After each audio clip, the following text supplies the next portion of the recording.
ಬೆಂಗಳೂರು ಸೇರಿದಂತೆ ರಾಜ್ಯದ ಹಲವೆಡೆ ವಾಯು ಗುಣಮಟ್ಟ ಕುಸಿತ ಕಂಡಿದೆ. ದಿನದಿಂದ ದಿನಕ್ಕೆ ಹೆಚ್ಚುತ್ತಿರುವ ಈ ನಗರಗಳ ಗಾಳಿಯ ಕಳಪೆ ಗುಣಮಟ್ಟ ಸ್ಥಳೀಯರಲ್ಲಿ ಆತಂಕ ಮೂಡಿಸಿದೆ. ಬೆಂಗಳೂರು, ಕಲಬುರಗಿ, ಬಳ್ಳಾರಿ ಸೇರಿದಂತೆ ಹಲವೆಡೆ ಇಂದು ವಾಯು ಗುಣಮಟ್ಟ 150 ದಾಟಿದೆ.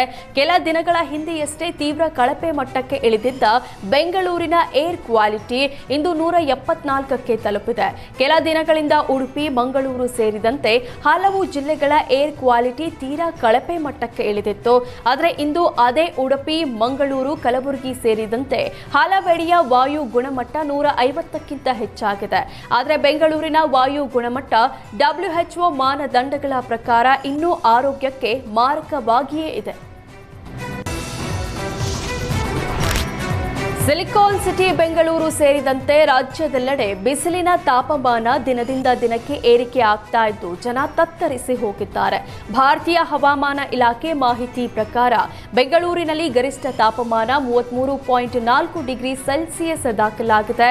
ಅದೇ ವೇಳೆ ಕೆಂಪೇಗೌಡ ಅಂತಾರಾಷ್ಟ್ರೀಯ ವಿಮಾನ ನಿಲ್ದಾಣದ ಪ್ರದೇಶದಲ್ಲಿ 33.1 ಡಿಗ್ರಿ ಸೆಲ್ಸಿಯಸ್ ತಾಪಮಾನ ದಾಖಲಾಗಿದೆ. ಕನಿಷ್ಠ ಉಷ್ಣಾಂಶದಲ್ಲಿ ಏರಿಕೆಯಾದ ಕಾರಣ ಶೆಕೆಯ ಅನುಭವ ಹೆಚ್ಚಾಗ್ತಿದೆ.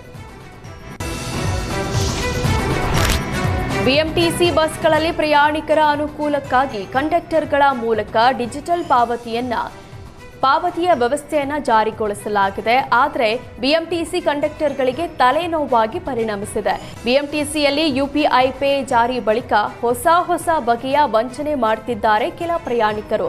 ಬಸ್ಸಿನ ಒಳಗಡೆ ಸರಿಯಾದ ಸಿಗ್ನಲ್ ಸಿಗದಿರೋದೇ ಈ ವಂಚಕರಿಗೆ ವರದಾನವಾಗಿದೆ. ಕಂಡಕ್ಟರ್ ಬಳಿ ಡಿಜಿಟಲ್ ಪೇಮೆಂಟ್ ಅಂತ ಟಿಕೆಟ್ ಪಡಿತಾರೆ, ಆದರೆ ಪೇಮೆಂಟ್ ಮಾತ್ರ ಫೇಲ್ ಆಗಿರುತ್ತೆ. ಇದು ಬಸ್ ಕಂಡಕ್ಟರ್ಗೆ ಸಮಸ್ಯೆಯಾಗಿ ಪರಿಣಮಿಸಿದೆ. ಬಸ್ ಟಿಕೆಟ್ ಪಡೆದು ಯುಪಿಐ ಹಣ ಪಾವತಿಸದೆ ಕಾದಿದೆ ಶಿಕ್ಷೆ. ಸದ್ಯ ಇದೇ ರೀತಿ ಪಂಗನಾಮ ಹಾಕಿದ ಪ್ರಯಾಣಿಕರನ್ನ ಸಾರಿಗೆ ಸಿಬ್ಬಂದಿ ಪೊಲೀಸರಿಗೆ ಒಪ್ಪಿಸಿದ್ದಾರೆ. ಸಿಲಿಕಾನ್ ಸಿಟಿಯ ಸೌಂದರ್ಯವನ್ನೇ ಹಾಳು ಮಾಡ್ತಾ ಇದೆ ಕಸ. ಬೆಂಗಳೂರಿನ ಕಲ್ಯಾಣ ನಗರದ ರಸ್ತೆಯಲ್ಲಿ ಪ್ಲಾಸ್ಟಿಕ್ ಕವರ್ನಲ್ಲಿ ರಾಶಿ ಕಸ ತುಂಬಿ ಬೇಕಾಬಿಟ್ಟಿ ಎಸೆದಿದ್ದಾರೆ. ರಸ್ತೆಯಲ್ಲಿ ಕಸದ ರಾಶಿ ಬಿದ್ದಿದ್ರಿಂದ ಗಬ್ಬು ದುರ್ವಾಸನೆ ಬೀರ್ತಾ ಇದೆ. ಇದು ಜನರ ಬೇಜವಾಬ್ದಾರಿಯೋ, ಜಿಬಿಎ ಕಸ ನಿರ್ವಹಣೆ ನಿರ್ಲಕ್ಷ್ಯವೋ? ಬೆಂಗಳೂರಿನ ಹಲವು ಏರಿಯಾಗಳಲ್ಲಿ ಗಾರ್ಬೇಜ್ ಸಮಸ್ಯೆ ಮಿತಿ ಮೀರಿದೆ.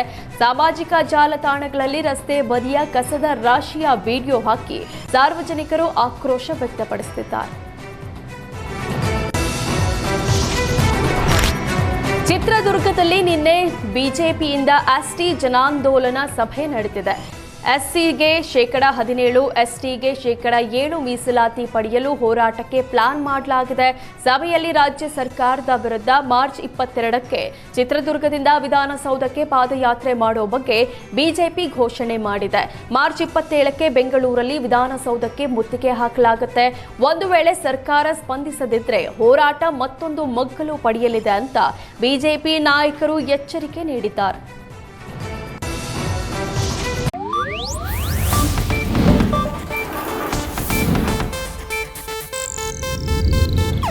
ಇದು ಏಷ್ಯಾನೆಟ್ ನ್ಯೂಸ್ ನೆಟ್ವರ್ಕ್ ಪ್ರಸ್ತುತಿ.